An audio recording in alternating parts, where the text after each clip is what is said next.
Welcome to Kids Coding Show. My name is Sam. Hello, my name is Danby. How are you doing, Danby? I'm great. I'm excited. What are we learning today? Today we will learn about browser's object. What do you mean by browser's objects? Wait, did we start the show? Let's dive in. Remember the last tutorial? Our world is full of different kinds of objects. You explained that web developers use objects to build up a website. We learn how to create an object and how to access the property of the object using dot notation. Like car.name or car.color. Let's talk about browser. A web browser contains many objects which control the browser's behavior. Really? It sounds that a browser is much smarter than I thought. We use a web browser to surf internet, right? There are different kinds of browsers. Chrome, Internet Explorer, Safari, Firefox, if I name a few. Each browser contains slightly different objects. This is because they are made by different companies. That sounds problematic. Should we learn all browsers then? No, fortunately, companies became aware that different objects make a web developer hard to use their browsers. So they tried to make them more consistent, although there still exist some differences. Smart. And another great story. There is an international community called World Wide Web Consortium. In short, we call it W3C. They make a guideline for the web. World Wide Web Consortium, W3C. They make web standards. I got it. Nice, Dambi. Let's going back to our story. Browser's objects. I told that a browser is made with various objects. We call this browser object model. In short, we call it BOM. Many abbreviation phrases today. BOM, Browser Object Model, because a browser contains objects. Okay, here's the deal. We can use those browser objects to interact with the browser. You mean that we could control a browser with those objects? Correct. The main object of a browser is window. Window, like a house window? Well, they call it window because a browser works like a window. We see the world through window, right? Yeah. We find a lot of world information with a web browser. Let's look at what I mean by window object. Open developer console using Ctrl and Shift and J keys, or you can open it by going to a menu on the right top. I opened it. Let's type in window and enter key. Window and enter. You see it returns window object. Yes, I see some stuff. Click the arrow symbol before window.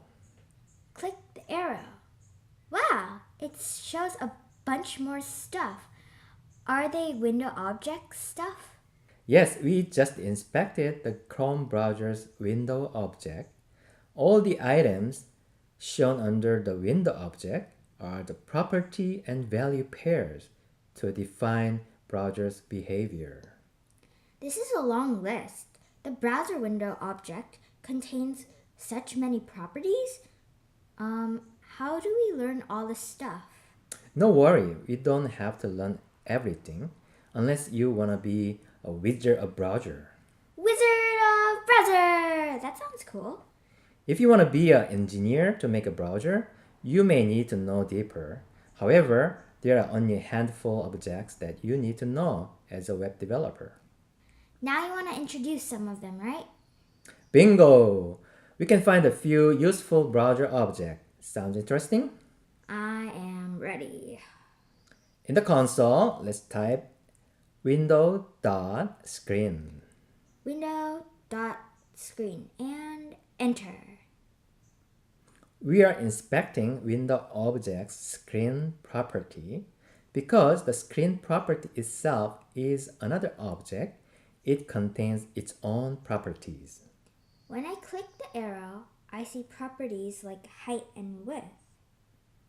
Yes, screen object shows your monitor screen information. So my monitor size is width 1280, height 720. You can also do like this. Type in window dot screen dot width and enter. Window dot screen dot width and enter. I see. It returns directly the screen's width value. I use dot notation to inspect the width properties of a screen object. Excellent! This is why I show you in the first tutorial dot notation. You can use this technique to learn more information of browser objects. Thanks, Dad, for teaching this. This is amazing. I am a wizard of browser. At least I know how to find all browser objects and the properties related to an object. Can we inspect other objects? Okay. Just for the next example, let's visit another web page in the browser. Any website is okay. What about Gmail page? Now let's type in window.history.go and parenthesis. Inside parenthesis, just put number -1. Window.history.go. Inside the parentheses, -1, and enter. Now the browser went back to the previous page. This time, replace the number -1 to 1. Window.history.go. Parentheses 1. Wow, I'm in the next page again. You figured. We just used Windows history object, which contain your website visit history information. Have you ever used a back and forward button in a browser? That exactly do the same. Try typing in window.history.back and parentheses. Window.history.back. Parentheses. It moves to the previous page. Let me test window.history.forward. Parentheses 2. Yes, it moves to the next page. Try typing in window.history.length this time. Window.history.length and enter. It shows a number 2. Is this the number of my website visits? Correct. The history.length shows how many websites you visited in the current tab. History object is useful when you need information of visits. I know that you are excited. Before this tutorial gets too long, I will introduce to one more browser object, and we will continue other object in next tutorial. How about that? Sounds great. I have too much new information. I need a break. There is a navigator object. This object contains your browser information. Currently, we are using Chrome browser. Let's type in window.navigator and enter. Window.navigator and enter. This shows information about my browser? You will see app code name, app name, user agent, plugins, product, and etc. Navigator object is useful to find users' browser information. Do you know that your browser eats cookies? What? What do you mean? If you doubt, check the cookie enable property of Navigator object. Can you do that? Yes, I can. Window.navigator.cookie enabled and enter. It says true. Web developers use cookies to store useful information inside the browser. But your browser should have cookie enabled. We just find that your browser accepts cookie. Congratulations! Speaking about cookies, I really want some sweets, Dad. Okay, let's wrap up today's tutorial. Before closing, as always, let's summarize what we learned today. We learned today about browser's objects. It is called browser object model. Learn that browser objects are helpful when you find the information about browser.